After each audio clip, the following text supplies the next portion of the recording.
Robotski roveri i sonde slijeću na Mars već 50 godina, no kada će na crveni planet napokon kročiti čovjek? Stručnjaci vjeruju da su tehnički izazovi gotovo riješeni, ali konačnu odluku donosi i politika i zbog toga je budućnost kolonizacije Marsa neizvjesna.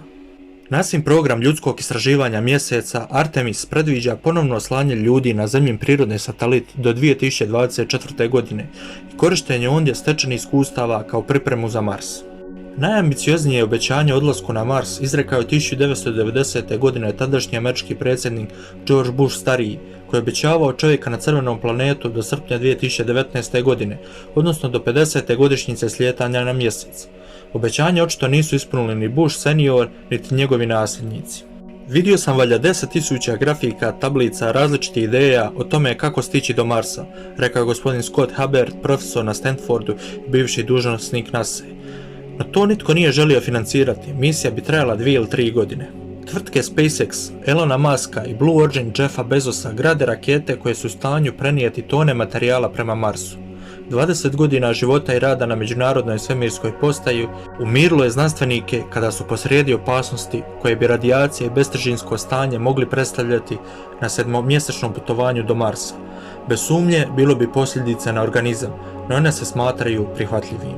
Temperatura na površini u prosjeku bi iznosila 63 stupnja Celzijusovih, ali za takve situacije postoji zaštitna odijela i zakloni.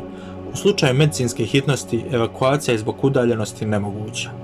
Kakve nevolje predviđaju astronauti? Pa prije svega prijelome, ali oni se mogu riješiti gipsanjem, kaže Dan Buckland, inženjer i liječnik na sveučilištu Duke, koji surađuje s NASA-om. Tu su još dijareja, bubražni kamenci i upala slijepog crijeva, općenito se mogu liječiti na Marsu, izuzev onih 30% slučajeva upala slijepog crijeva koji se moraju riješiti operativnim zahtjevom.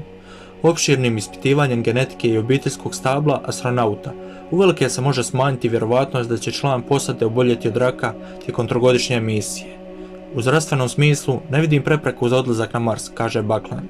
Veliko bi pitanje bilo zaštita nastambi i vozila od pješčanih oluja. Mars je jedinstven i po tim olujama.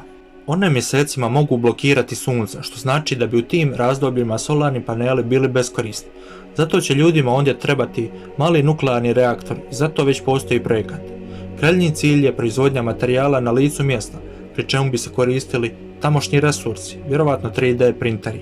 Dakle, može se reći da je projekat u početnoj fazi, no Artemis će poslužiti kao poligon za ispitivanje. Elon Musk je predložio kolonizaciju Marsa tako da prva ekspedicija izgradi tvornicu koja će tamošnju vodu i ugljikov dioksid iz atmosfere pretvarati u kisik i metan.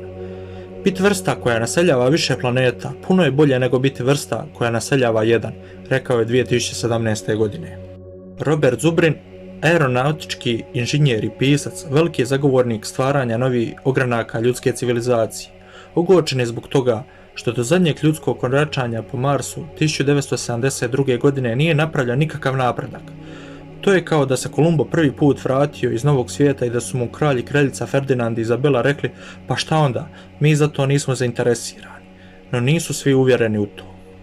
Hoće li ljudi osnovati koloniju ili stalne baze na Marsu? Najveća prepreka njihovoj trajnoj prisutnosti ondje je uvjeriti ljude da prihvate puno veći rizik nego na mjesecu ili svemirskoj postaji.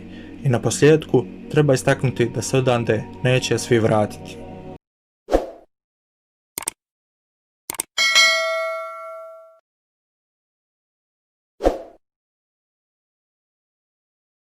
We'll